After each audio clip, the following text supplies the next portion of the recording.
Karbala के ज़ायरीन पर जिस तरह से हमला किया गया, अब उसका बदला शुरू हो चुका है और सऊदी के ऊपर स्ट्राइक शुरू हो गई हैं और सऊदी के कई इलाकों में धमाकों की खबरें हैं, जिसके बाद सऊदी का इंटरनेशनल एयरपोर्ट बंद भी करना पड़ा है। देखिए, कई एक्सपर्ट्स ये राय जाहिर कर रहे हैं कि अगले 24 से 48 घंटे के अंदर सऊदी में एक बार फिर बड़ी स्ट्राइक हो सकती है। देखिए, पहले हम इस खबर को समझेंगे। कल जिस तरह से करबला के आसपास हमले किए गए, ख़ास तौर पर अरबईन यात्रा के दौरान जो ज़ायरीन जो इमाम हुसैन साहब की दरगाह पर ज़ियारत के लिए जा रहे थे और इस दौरान करबला और बगदाद के बीच अरबईन यात्रा के मार्ग पर स्थित एक रेस्ट हाउस था, उस पर अटैक हुआ, जिसके वीडियो सोशल मीडिया में वायरल है। इस हमले को लेकर भारी नाराज़गी और भारी गुस्सा देखने को मिल रहा है और सबसे बड़ी बात और सबसे निंदनीय बात, जो सबसे ज़्यादा जिसकी आलोचना हो रही है, कि ये हमले सऊदी और अमेरिका के जॉइंट ऑपरेशन में किए गए। देखिए, सऊदी और अमेरिका की तरफ से इराक में जो हमले किए गए, उसमें मुख्य रूप से जो है वो पॉपुलर मोबिलाइजेशन फोर्सेस यानी पीएमएफ को टारगेट किया गया था और करीब 7 अलग अलग लोकेशंस थी जहां पर ये हमले किए गए। उसमें से एक हमला करबला जा रहे ज़ायरीन के ऊपर हुआ, करबला जा रहे यात्रियों के ऊपर हुआ और बताया जा रहा है कि इस हमले में कई यात्री घायल भी हुए। 20 लड़ाके पीएमएफ के जो हैं वो मारे गए हैं इसमें और 4 बताया जा रहा है कि ईरान के एडवाइज़र्स जो हैं वो भी शहीद हुए हैं, जिसको लेकर अब ये देखिए, करबला के ज़ायरीन पर हमला होना और ख़ास तौर पर अरबीन यात्रा के दौरान हमला होना। आज के ज़माने में जब भी कोई भी एयर स्ट्राइक होती है तो उसमें आपको हर चीज़ की जानकारी होती है कि आप कहाँ हमला करने जा रहे हैं, आप किस पर अटैक कर रहे हैं। क्या ये हमला जानबूझ के करबला के ज़ायरीन पर किया गया, जो वहाँ पर जो है ज़ियारत के लिए जा रहे हैं, इमाम हुसैन की दरगाह पर जा रहे हैं? क्या जानबूझकर उन पर हमला किया गया? क्या सऊदी के फाइटर जेट्स को ये बात नहीं पता थी कि यहाँ पर जो है करबला जा रहे ज़ियारत करने जाने वाले यहाँ पे ज़ायरीन जो है वो इसमें शामिल है? तो फिर स्ट्राइक क्यों हुई? अमेरिका को मान लेते हैं, अमेरिका को नहीं पता था। अमेरिका को हालांकि काफ़ी कुछ जानकारी होती है। अभी जो आज सुबह ईरान पर हमले हुए हैं, उस पर एक घर में हमले हुए हैं, उसमें 3 शव मिले हैं, एक माता पिता के और एक 2 साल के बच्चे को उसके रबल से बाहर निकाला गया है। तो जानकारी तो बहुत कुछ, जानकारी तो शायद उस मिनाब के स्कूल की भी थी जहां 168 बच्चियों को शहीद कर दिया गया। तो आज सैटेलाइट के ज़माने में जहां पर ईरान चुन चुन के हमले करता है एक एक लोकेशन पे और तबाह होते हैं अमेरिकी सैनिक, अमेरिकी अड्डे, अमेरिकी एयरपोर्ट्स, तो जब ईरान के पास इतनी सटीक जानकारी थी तो फिर यह जानकारी क्यों नहीं थी कि करबला जा रहे ज़ायरीन कहां पर हैं और उनको क्यों टारगेट किया गया? और वो भी इस ऑपरेशन में सऊदी के फाइटर जेट शामिल थे, अमेरिका के फाइटर जेट शामिल थे। इसको लेकर ईरान में भारी गुस्सा देखने को मिल रहा है और इसे करबला पर हमले की तरह से लिया जा रहा है और इसके बदले की जो है वो एक्शन शुरू हो चुका है। देखिए, कल रात को ही ये खबरें आनी शुरू हो गई थी। आज सुबह हालांकि अमेरिका की तरफ से स्ट्राइक शुरू हो गई, इसलिए शायद कुछ हो सकता है कि अगले 24 से 48 घंटे बाद ये हमले देखने को मिले, जैसा एक्सपर्ट्स बता रहे हैं। लेकिन कल रात की खबर देखिए, Saudi Arabia temporarily suspended operation at Riyadh king Khalid international airport following reports of explosions near by. Saudi में रियाद का जो किंग खालिद इंटरनेशनल एयरपोर्ट है उसके आसपास धमाके हुए। जो खबरें आ रही हैं उसके मुताबिक वहां पर धमाके हुए, जिसके बाद एयरपोर्ट को बंद कर दिया गया। The runway closure disrupt flights forcing some aircraft into holding patterns while officials give no reasons. इसका वजह नहीं बताई गई, लेकिन वहां पर सभी उड़ानें रोक दी गई।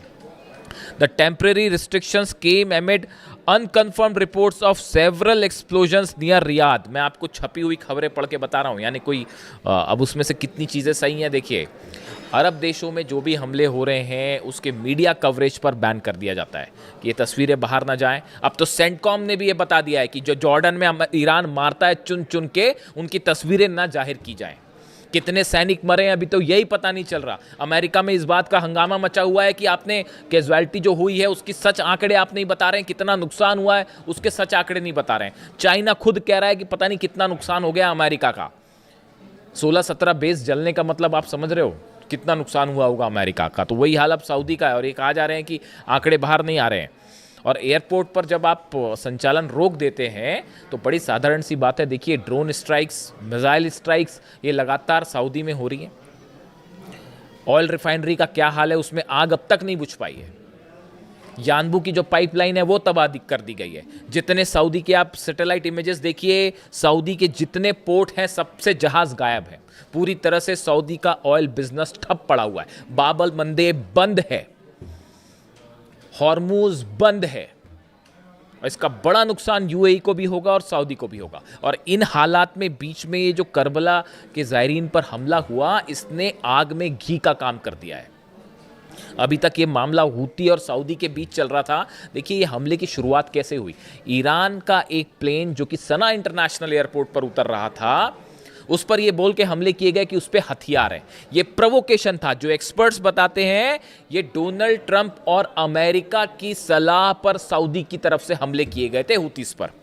और कोशिश ये थी, इस प्लॉट को शायद सऊदी समझ नहीं पाया, ऐसा कई एक्सपर्ट्स की राय कि सऊदी इस प्लॉट को समझ नहीं पाया और वो जंग में एंटर कर गया। जो एक बार जंग में अंदर आता है साहब, वो बाहर नहीं निकल पाता। 5 साल हो गए यूक्रेन और रूस की जंग को, क्या खत्म हो पा रही है वो जंग? क्या ये ईरान और अमेरिका की जंग रुक पा रही है? ट्रंप को बाहर निकलने का रास्ता नहीं मिल पा रहा। अमेरिका में इस बात की चर्चाएं हो रही हैं। आप सीनेटर्स के बयान देखिए, मैं नहीं कह रहा, सीनेटर्स के बयान देखिए, कांग्रेसमैन के बयान देखिए, वो कह रहे हैं कि डोनाल्ड ट्रंप को इस जंग से इज्जत के साथ बाहर निकलने का मौका नहीं मिल पा रहा। तो ईरान ने वो ठोक रखा है। इस बार भी जो है 20 प्लेन तबाह है, पिछली बार 42 प्लेन तबाह थे। और अब जो हमले हुए हैं आज सुबह, उसके बाद जॉर्डन पे स्ट्राइक कर दी है ऑलरेडी ईरान की तरफ से। अभी बताया नहीं जा रहा, थोड़े समय बाद पता चलेगा आपको। 5 बैलिस्टिक मिसाइल्स दागी गई हैं जॉर्डन के ऊपर। वो गिरी है नहीं गिरी, सामने वाला देश तो यही कहेगा ना जी हमने रोक दिया। तो अगर मिसाइल रोक दी थी तो जॉर्डन में कैसे मारे गए अमेरिकी सैनिक, कैसे बेसिस जल गए? एक एक इंफॉर्मेशन है, कहां रडार तबाह हुआ है, कहां पर हैंगर तबाह हुआ है, कहां पे रनवे तबाह हुआ है, कहां पे सैनिकों के जो बैरक्स थे वो तबाह हुए हैं। एक एक जानकारी है।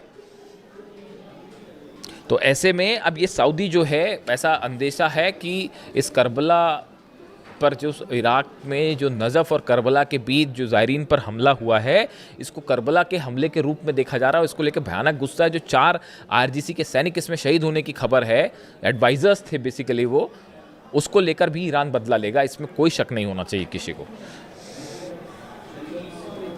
Several videos circulating on social media appears to show a massive grey cloud of smoke rising into the sky reportedly following the explosions। ये रियाद की बात हो रही है। रियाद के आसमान में कई जगह पर जो है वो धुआं देखा गया और इस तरह की खबरें हैं कि धमाके के बाद का धुआं था जो स्ट्राइक्स की गई थी। यानी ये जो करबला पर जो हमले थे, जिस तरह से हमले हुए इराक में, इसका आफ्टर इफेक्ट सब शुरू हो गया और ये जल्दी रुकने वाला नहीं है। जल्दी रुकने वाला नहीं है। आप जल्दी ही बड़ा अटैक देख सकते हैं, जो हालात समझ में आ रही है। अब ये जो ज़ायरीन जो है, जो कि जा रहे थे वहाँ पर इमाम हुसैन साहब की दरगाह पे, उनका क्या कहना है? तमाम खतरों और तनाव के बावजूद इमाम हुसैन की ज़ियारत के लिए जा रहे श्रद्धालुओं के हौसले बुलंद हैं। वो लगातार करबला की ओर आगे बढ़ रहे हैं। इमाम हुसैन साहब जो थे, वो सिर्फ शियाओं के लिए प्रेरणा के स्रोत नहीं है। वो शिया हो, चाहे सुन्नी हो, चाहे हिंदू हो, चाहे मुसलमान हो, चाहे सिख हो, चाहे ईसाई हो, सबके लिए प्रेरणा के स्रोत हैं वो इमाम हुसैन साहब। जिस तरह से उन्होंने यजीद के खिलाफ लड़ाई की, वो सच्चाई और बुराई के बीच लड़ाई थी। उन्होंने ये बात सिखाई है ह्यूमैनिटी को कि अगर कहीं अन्याय हो रहा है, अत्याचार हो रहा है, तो कैसे उसके खिलाफ आवाज़ उठाई जाए। उन्हीं के रास्ते पर अली खामेनी साहब हमेशा से चले और यही वजह है कि आज ईरान को दुनिया की सबसे बड़ी फोर्स होने का दावा करने वाला अमेरिका और इजराइल मिल के नहीं हरा पा रहे। देखिए 5 महीने से क्या हाल हो रखा है। इसकी वजह है इमाम हुसैन के सिद्धांत और अली खामेनी साहब का उनके रास्ते पर आगे बढ़ना। IRGC भी उन्हीं के रास्ते पर आगे बढ़ रही है।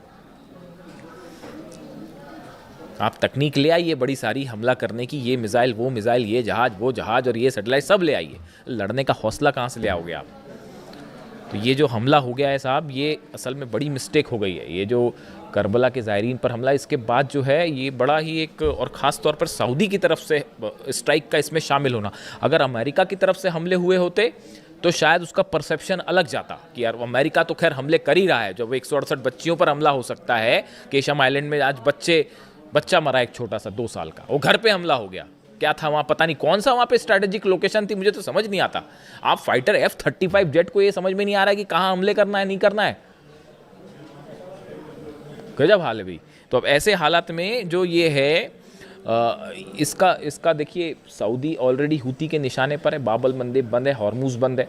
इस हालात में अब ये जो अरब देश हैं, ये जंग अब आगे बढ़ती जा रही है, ये फैलती जा रही है। और देखिए ये एक ऐसी प्रोसेस शुरू हो गई अनएंडिंग, जहां अब बातचीत का कोई मतलब नहीं। आपको लगता है इस सूरत में कोई बातचीत होने वाली है? इस सूरत में ईरान अपना यूरेनियम इंस्पेक्शन करने देगा, न्यूक्लियर प्रोग्राम।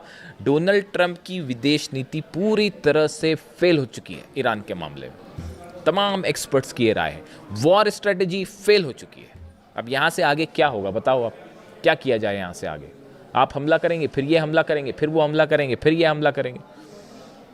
एयर स्ट्राइक से जंग नहीं जीती जाती, मैं नहीं कह रहा, ब्रेड कूपर कह रहे हैं, सेंटकॉम चीफ कह रहे हैं कि साहब एयर स्ट्राइक बहुत हो गई, अब इससे ज़्यादा एयर स्ट्राइक से क्या हासिल करेंगे हम। ये ब्रेड कूपर ने कहा, जो सोर्सेज बता रहे हैं, सेंटकॉम चीफ जो है वो कह रहे हैं डोनाल्ड ट्रंप। ग्राउंड ऑपरेशन आप कर नहीं सकते, तो आप फंस गए हैं बेसिकली। तो अब हालात ये है कि अच्छा, एक और गौर करने वाली बात, इस बात पर भी नज़र डालिए आप। डोनाल्ड ट्रंप और नेतन्याहू के मुलाकात के बाद पिछले 12 घंटे में क्या हुआ, देखिए सब हालात पर नज़र रखनी पड़ती है। खबर आप जब बता रहे हो तो एक तो तरीका है, खबर बता दी आपने, हाँ ऐसा हुआ, ऐसा हुआ, बट उसके पीछे की असली हकीकत आपको एनालाइज करके भी बतानी होगी। यही शायद जिम्मेदारी का काम है। देखिए, नेतन्याहू और ट्रंप की मुलाकात के बाद Israel's chief of staff Eyal Zamir has said Israel's troops will not withdraw from occupied territory in southern Lebanon until the country's security is assured. Israel के सेना प्रमुख की तरफ से ऐलान कर दिया गया कि लेबनान से हमारी सेना बाहर नहीं आ रही। ये कब हुआ है? ट्रंप और नेतन्याहू की मुलाकात के बाद। इससे एक अंदाज़ा लगता है कि इनके बीच में क्या बात हुई होगी, क्या प्लान होगा। मतलब लेबनान में इजराइल की सेना रहेगी, ये पहली शर्त थी ईरान की, यहाँ से बाहर जाइए आप, नहीं तो जंग बंद नहीं होगी। यानी जंग बंद नहीं होने जा रही। इजराइल के सेना प्रमुख का ये कहना कि हमारी फोर्सेस लेबनान में रहेगी, ईरान कह रहा बाहर जाओ, उसके बाद ही बात होगी, जंग तभी रुकेगी। एक इजराइल ने ऐलान कर दिया वापस नहीं जा रही। इससे बात साफ है कि नेतन्याहू और ट्रंप की मुलाकात जो है वो हमले को लेकर प्लान तैयार है, शांति को लेकर प्लान तैयार नहीं है। इसके अलावा आप देखिए, इजराइल्स आर्टिलरी स्ट्राइक सीरियास क्विनेत्रा इलाका, क्विनेत्रा जो इलाका है उस पर हमले किए हैं। सीरिया में भी स्ट्राइक हुई इजराइल की तरफ से। कब हुई स्ट्राइक? नेतन्याहू ट्रंप की मुलाकात के बाद। गजा में लगातार हमले जारी हैं, यानी सीरिया पर हमला, लेबनान में हमले और गजा पर हमले ये बढ़ गए हैं दोनों की मुलाकात के बाद। यानी ये बात साफ है कि एक बिगर स्ट्राइक प्लान तैयार है। और आज की रात आप देखिए, फिर से अगले कुछ घंटे बेहद महत्वपूर्ण होने जा रहे हैं। मुझे ऐसा लगता है कि आज की रात बड़ी स्ट्राइक्स होने जा रही हैं और अब हमला ईरान की तरफ से होगा और बड़ा हमला होगा। जॉर्डन पर तो उन्होंने देखिए ये जो हमले हुए हैं अमेरिका की तरफ से, उसके बाद जॉर्डन पर बैलिस्टिक मिसाइल्स दागी गई हैं, खैबर मिसाइल से हमला किया गया कई बेसिस पर। वहाँ कितना नुकसान है, क्या हुआ, खबर आने में वक्त लगेगा। लेकिन सऊदी के लिए बड़ा खतरा है अब आने वाले कुछ दिनों के अंदर, ये जो हालात हैं इसके बाद। इससे जुड़ा जो भी अपडेट होगा मैं आप तक पहुँचाऊँगा। वीडियो कैसा लगा कमेंट करके ज़रूर बताएँ। Thank you so much.